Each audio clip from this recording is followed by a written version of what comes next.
Bonjour. Bon, mon micro est un peu moche, mais faites comme si il n'existait pas. En France, on a un beau patrimoine de danses traditionnelles, comme celle-là, ou encore celle-là. Mais combien se sont répandus dans tout le pays, voire même se sont exportés? Ok, il y a eu le French Cancan, la chenille, bien sûr la danse des canards, mais surtout il y a eu la tectonique. Ne rigolez pas, c'est très réel, on parle du patrimoine français là. Si tu es né dans les années 2000, la tectonique ne t'évoque sûrement pas plus que la farandole ou la bourrée bretonne. Et pourtant, la tectonique a été un véritable phénomène qui a envahi la France avant de s'éteindre aussi rapidement qu'elle n'a pop. Ça n'a duré que 2 ans, entre 2006 et 2008, et putain, qu'est-ce qu'on en a bouffé quoi. Entre les danses, le style vestimentaire, la musique, les produits dérivés, bref. Aujourd'hui, on va se replonger dans cette période sombre de notre jeunesse et essayer de comprendre comment ce mouvement a pu exister et surtout pourquoi est-ce qu'il a disparu. C'est parti.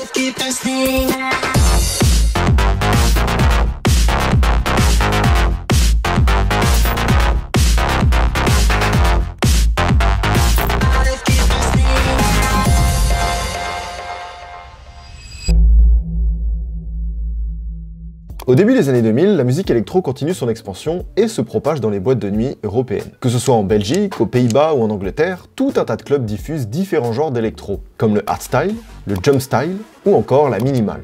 Et donc, après avoir parcouru plein de clubs européens, il y a 2 Français qui vont avoir une petite idée. Ces 2 Français, c'est Alexandre Barousdin et Cyril Blanc. Ils vont avoir l'idée de reproduire cette ambiance qu'ils ont découvert au sein du Metropolis, une boîte de nuit située à Rungis, au sud de Paris. Ils vont donc créer plusieurs types de soirées dédiées à ces genres musicaux, dont une qui portera le nom de Tectonic Killer. Alors oui, on a tendance à penser qu'un Tectonic Killer, c'est un danseur de tectonique, alors que de base non, c'est juste le nom des soirées. Et les DJ appelaient les killers les danseurs, et les killeuses les danseuses. T'étais un killer ou une killeuse. Pouah, trop stylé. D'ailleurs, lors de ces soirées, les killers et les killeuses s'affrontent dans des battles de danse, à l'image des battles de break, mais avec une mise en scène totalement différente. Jeux de lumière, fumée, ring de boxe, bref, c'était une ambiance très particulière. Du coup, ça veut dire que c'est en 2002 que le terme tectonique apparaît. Et Alexandre et Cyril, c'est eux qui le disent, hein, ils ont trouvé ce nom parce qu'ils trouvaient ça cool, la tectonique des plaques. C'est tout. Pas de t'en auras pas plus, pourquoi pas.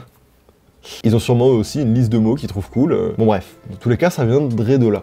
Du coup, pour mettre les choses dans le bon ordre, etc., il est important de dissocier la danse effectuée lors de ces soirées-là, qui est juste la danse électro, et la tectonique, qui est en fait le nom d'une soirée à la base. Voilà, mais on y reviendra plus tard. Dans ces soirées, les danseurs vont mélanger plusieurs danses, comme le voguing ou encore le Melbourne Shuffle, pour en créer une nouvelle qu'on appellera par la suite tectonique. Bref, les soirées se passent bien, attirent de plus en plus de monde, dont énormément de jeunes, et du coup le Metropolis devient le temple de la danse électro à Paris. Alexandre et Cyril ont réussi à créer de l'attractivité pour leur soirée, et c'est déjà génial, leur plan a fonctionné, mais ils sont encore loin d'imaginer jusqu'où ça peut aller. Et il manquait pas grand chose pour que la tectonique se propage aux 4 coins de la France. Parce que oui, il faut attendre presque 4 ans. Vous voyez, c'était presque inespéré, même dans leur délire, de se dire que ce truc-là va péter à un moment donné. Et ça, c'est une belle morale, c'est une belle leçon. Ils ont attendu 4 ans avant que ça pop un peu.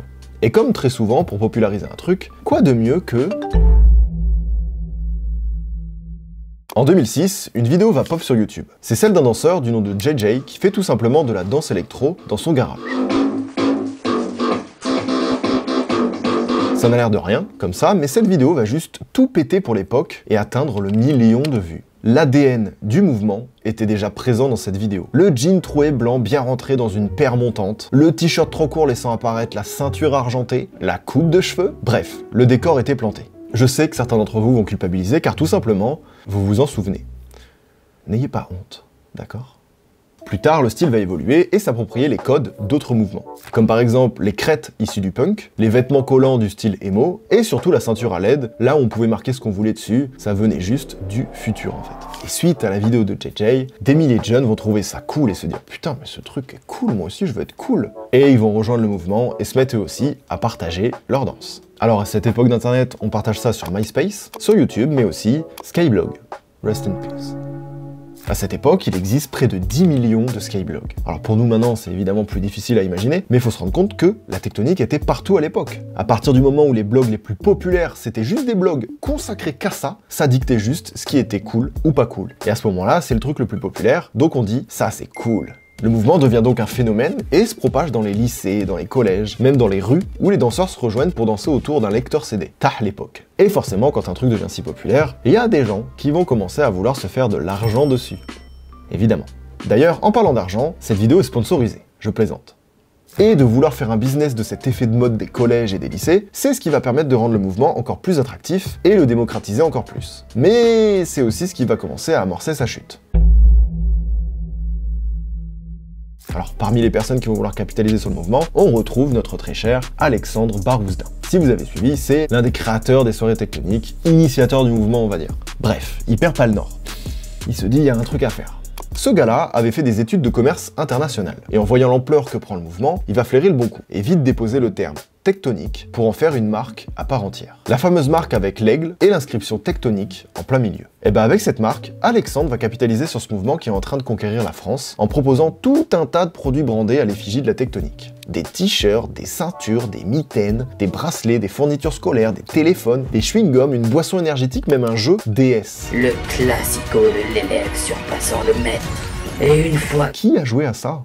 Je savais même pas. Retrouvez-moi quelqu'un qui a eu ce jeu. Alors, je vous ai dit que tout est parti de ce club à Rungis. Eh bien, aucune autre discothèque n'a le droit d'organiser une soirée tectonique sans la permission des créateurs de ces soirées, ni de se passer entre eux leur DJ officiel. À l'époque, ça rigole pas une seconde avec la tectonique, la protection de marque, c'est à nous, personne n'en aura. Et c'est peut-être là qu'ils ont fait une bêtise. À tel point que ce mouvement deviendra la tectonique, alors que non, de base c'est juste une soirée qui est devenue une marque. Vous suivez? La danse tectonique, la musique tectonique, tout ça c'est juste un amalgame. Si quelqu'un faisait de la musique électro dans les années 2000, bah tout le monde disait que c'était de la tectonique. Pareil pour de la danse électro, plus personne n'utilisait cette appellation, c'était devenu la danse tectonique. Mais j'avoue que même pour nous aujourd'hui, où on a grandi avec l'amalgame, ça fait bizarre de me dire que ah ça c'est de la danse électro. Pour moi c'est de la tectonique. C'est le revers de la médaille du succès, mais l'amalgame, voilà. En tout cas, je pense que je suis pas le seul, mais tout ça pour dire que le mec a quand même matrixé tout le monde au point où on a donné un nom à quelque chose qui avait déjà un nom. Et ça, c'est fort. Du coup, tout devient tectonique. Et cet amalgame va profiter à Alexandre pour créer la plus grande marque pour représenter ce mouvement. Alexandre et Cyril vont ouvrir 2 boutiques physiques dans Paris, et tout ce business va leur apporter près de 20 000 € par mois, et ça, pendant toute la durée du phénomène. Mais évidemment, c'est pas les seuls à avoir capitalisé là-dessus. Qui dit danse, dit musique, et forcément les labels, eux aussi, ils flairent le truc et ils se disent « bon, il y a un truc à faire, quoi ». Du coup, les labels vont flairer le coup et répondre à cette demande en proposant tout un tas de musique électro qu'ils vont catégoriser tectonique, dont le fameux groupe Mondotech.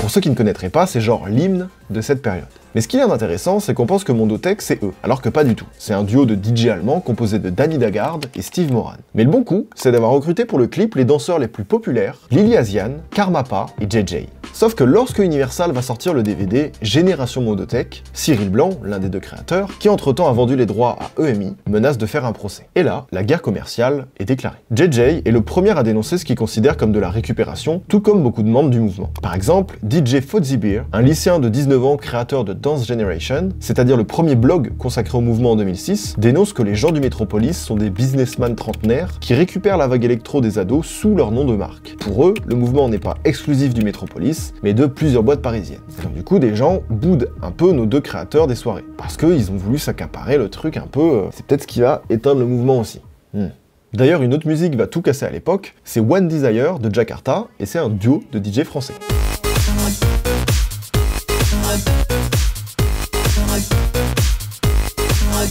Dans le clip, on retrouve tout un tas de références au début de l'explosion de la tectonique. On y voit le garage de JJ, les skyblogs, les gens qui dansent dans la rue, le ring de boxe, etc., etc. En tout cas, tout ça pour dire que c'est les danseurs qui deviennent de véritables stars et qui vont même faire des tournées en Russie, au Japon, au Mexique, en Côte d'Ivoire, à Madagascar. Tout ça pour étendre le phénomène au-delà de la France. Hey Tectonic dancers on Dailymotion, this is Janet.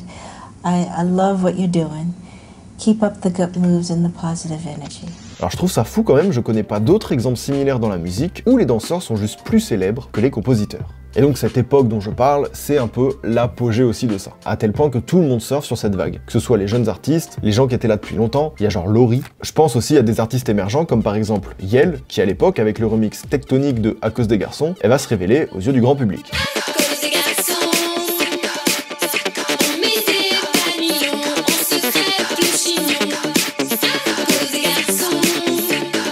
Bon alors un peu rien à voir, mais je sais pas si vous vous souvenez de Jamel Debbouze, il a fait un sketch sur la tectonique, petite Madeleine de Proust.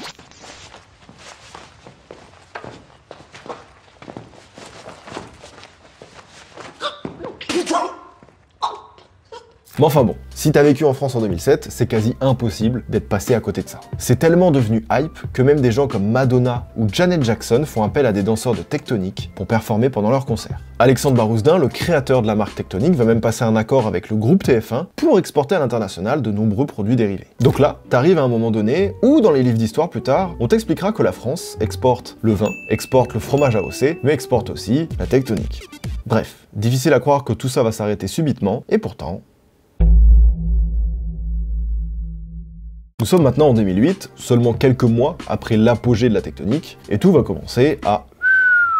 Déjà, la médiatisation n'a pas rendu service au mouvement. Beaucoup trashent publiquement la Tectonic. Que ce soit au sujet de la danse, de leur tenue vestimentaire, il y avait donc deux teams. Ceux qui persistaient dans la Tectonic, et ceux qui se foutaient de leur gueule. Avec du recul maintenant, en vrai, on s'en bat un peu les couilles, les gens font un peu ce qu'ils veulent, mais c'est vrai qu'à l'époque, c'était très tranché. Tu te faisais bully si tu faisais partie de l'autre team. Il y avait aussi une rivalité entre la Tectonic et le rap, qui lui était déjà bien implanté auprès des jeunes, et ça depuis plus d'une décennie maintenant. On se souvient du clip anti-Tectonic de Section d'Assaut, où dans le clip, il cueillait les danseurs de Tectonic à coups de batte de baseball. Voilà, c'était n'importe quoi. Et pour ce qui est de la marque Tectonic, ça a tellement un poil trop explosé, et c'est tellement boudé par les gens de base du mouvement, que vous en doutez bien ce qui va se passer. La marque est de plus en plus considérée comme purement commerciale par les danseurs et les fans du mouvement, ce qui est totalement contraire à leurs valeurs, donc ils vont s'en détacher très rapidement. Et à partir du moment où une marque, elle est récupérée par des gamins qui sont vraiment très jeunes, tes premières personnes qui t'ont suivi, qui t'ont aimé, qui ont été là depuis le départ, ne se retrouvent plus en fait dans un gamin, dans une clientèle qui a 5-6 ans. Parce qu'on en était quand même arrivé là. D'ailleurs, en 2008, un grand nombre de danseurs électro s'affranchissent totalement du phénomène en s'orientant vers un autre style de danse, ou bien en mettant fin à leur carrière. C'est aussi à cette même période que la boîte de nuit Metropolis, où tout avait commencé, stoppe net les soirées dédiées à la Tectonic, les danseurs stars ne sont plus là, la mode change, et le public va très vite se lasser et couper tout lien avec la Tectonic. Et c'est trop chelou parce qu'en fait, ça a été très intense, mais en fait très court. Il n'y a pas beaucoup de trucs qui prennent autant de place et qui disparaissent aussi vite. C'est un truc que tu manges à balle pendant 2 ans, et en quelques mois, il n'y a plus une trace. Mais alors du coup, la Tectonic, est-ce qu'elle est vraiment morte? Eh bien, pas tout à fait. Bon, pour ce qui est de la marque Tectonic, oui elle est morte et plus personne ne la calcule. Alors j'ai envie de faire une vidéo dans la vidéo, que sont-ils devenus? Aujourd'hui, Alexandre Barouzdin continue l'entrepreneuriat sur différents projets. Bon, je comprends pas trop ce qu'il fait maintenant. Il y a un mois, il postait une vidéo de machine qui imprime sur des boîtes de burgers, une machine pour faire des gobelets, ou encore une machine qui tourne, et je sais pas trop ce qu'elle fait. De ce que j'ai compris aujourd'hui, il y a une société qui fabrique des boîtes d'emballage éco-friendly. Bon, voilà, c'est pas très croustillant, mais j'ai que ça quoi. Et Cyril Blanc, il devient quoi celui-là? Eh bien Cyril, il aurait plus ou moins une agence de digital marketing, mais bon, le site n'existe plus, donc ça m'a pas non plus l'air d'être un truc de ouf. Voilà. Quant à JJ, parce que les gens se demandent tout le temps qu'est-ce qu'il devient JJ, il a retrouvé une vie de famille très simple et n'a plus rien à voir avec la danse. Et il pêche. Au passage, en bonus, j'ai retrouvé une vidéo gênante au Energy Music Awards où Alexandre Barouzdin demandait aux invités de répéter « au beurre » devant sa caméra. C'est-à-dire que tu te mets au beurre. Alors je te mets au beurre. Je te mets au beurre. Tectonic, on vous met au beurre. Nous, on te met au beurre. Alors je comprends pas le délire au beurre. Si quelqu'un s'en souvient, si quelqu'un a vécu ce truc, si quelqu'un a la ref, parce que là... c'est cringe, on comprend pas. En tout cas, c'est une belle relique. Il y a 80 vues. Il n'y a pas grand monde qui a vu ce truc.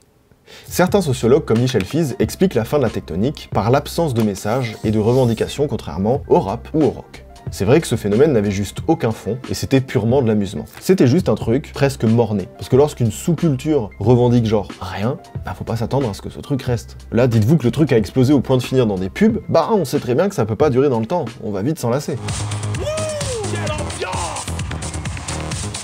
Ah non, Jean-Pierre, vous allez pas vous y mettre aussi? Mais non, c'est mon étiquette qui nous rate. Et cet aspect, on le retrouve dans différents mouvements au cours de l'histoire de la musique, qui sont restés des mouvements qualifiés d'éphémères, comme le yéyé dans les années 60 en France, la lambada dans les années 90, ou plus généralement le disco dans les années 70. D'ailleurs, récemment, j'ai parlé de la chute du disco dans une vidéo, si jamais vous l'avez pas vue. C'est assez improbable comme histoire, voilà, petit moment autopromo, je vous la conseille. Bon, la Tectonic. Alors, la marque est dead, le mouvement pareil il est éteint, la mode bon elle n'existe plus, par contre la danse électro ça existe toujours. Les mouvements de cette danse ont été adoptés par d'autres styles de danse comme le hip-hop ou même la danse contemporaine. Rien qu'en se baladant sur TikTok on constate qu'un certain nombre de danses sont des dérivés de cette danse électro. D'ailleurs au-delà de sa présence sur internet, il existe encore aujourd'hui des battles de danse électro et ça dans plusieurs villes à travers le monde. Tout ça pour dire, ce n'est pas la conclusion auquel vous vous attendez, la Tectonic n'est pas morte. Elle a juste muté pour s'adapter à une autre époque. Et d'ailleurs pour tous les danseurs électro de base, c'est juste la meilleure chose qui leur soit arrivée.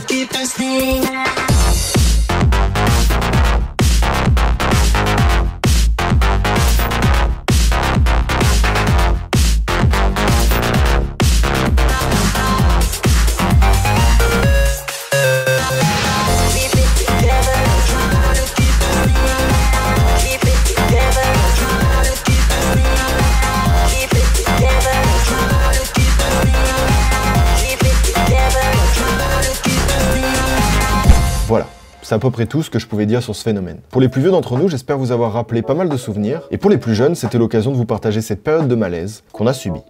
Maintenant, laissez-moi vous poser une question. C'est quoi le prochain phénomène éphémère, s'il existe déjà? Je vous laisse me dire. Merci à vous d'avoir suivi cette vidéo. Pensez à vous abonner, c'est très important, à liker. Vous pouvez laisser un petit com, même pour le référencement. Vous dites juste REF, ça me suffit. Allez, bisous, à demain.